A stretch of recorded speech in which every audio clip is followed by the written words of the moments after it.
Hi friends, అందరూ ఎలా ఉన్నారు? ఇవాళ మనం డ్రై ఫ్రూట్ లడ్డు ఎలా చేసుకోవాలో చూసాం. ఇది చాలా హెల్త్ బెనిఫిట్స్ ఉంటాయండి. ముందుగా మనకు కావాల్సిన పదార్థాలు చేసుకుందాం. ఖర్జూరాన్ని ఇలా తీసుకోవాలి, సీడ్స్ తీసేసి. తర్వాత బాదాం, నేతిపండు అంటారు, అంజీరా కూడా అంటారు, పిస్తా, కాజు, ఇలా అన్నీ ఈక్వల్ అమౌంట్గా తీసుకొని ఒక్కొక్కటిగా మిక్సర్ పట్టుకోవాలి.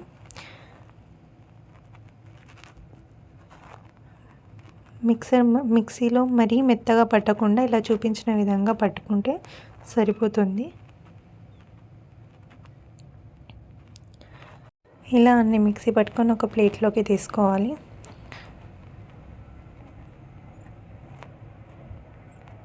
ఇది పిస్తా పౌడర్, ఇది బాదం పౌడర్, ఇది కాజు పౌడర్.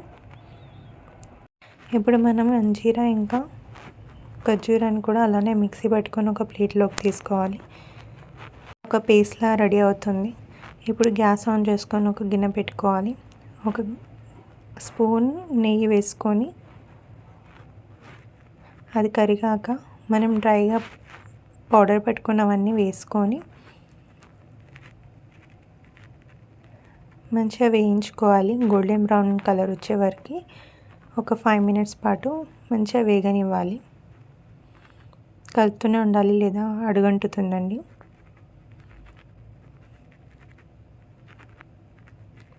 ఇలా మంచి కలర్ వచ్చేదాకా కలుపుతూనే ఉండాలి. ఇలా వచ్చాక దీన్ని ఒక ప్లేట్లోకి తీసుకుందాం.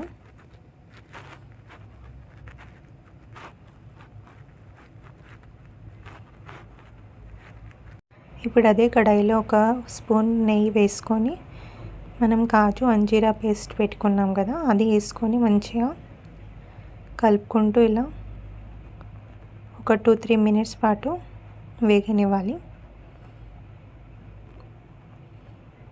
ఇలా మంచిగా వేగాక దీన్ని కూడా మనం ప్లేట్లోకి తీసుకోవాలి. అన్నీ ఇప్పుడు మంచిగా మిక్స్ చేసుకుంటాం. ఒక 3-4 మినిట్స్ పాటు మంచిగా మిక్స్ చేసుకోవాలి, ఇలా చూపించిన విధంగా. అప్పుడే అన్నీ కలుస్తాయి మంచిగా. ఇలా అంతా మిక్స్ అయ్యాక కొంచెం కొంచెం తీసుకుంటూ ఉండల్లాగా చుట్టుకోవాలి.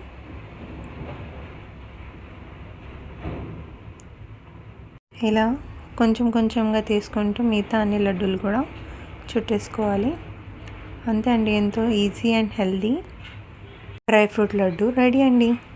ఇది ప్రెగ్నెంట్ ఉమెన్కి కూడా డైలీ ఒకటి తీసుకుంటే చాలా హెల్త్ బెనిఫిట్స్ ఉంటాయి. అలాగే మన పిల్లలకైనా పెద్దవాళ్ళకైనా చాలా మంచిది హెల్త్కి. డైలీ ఈవినింగ్ స్నాక్ లాగా ఒకటి తీసుకుంటే సరిపోతుందండి. మీరు కూడా ట్రై చేయండి. ఎలా ఉందో నాకు కామెంట్ సెక్షన్లో చెప్పండి. Thank you for watching.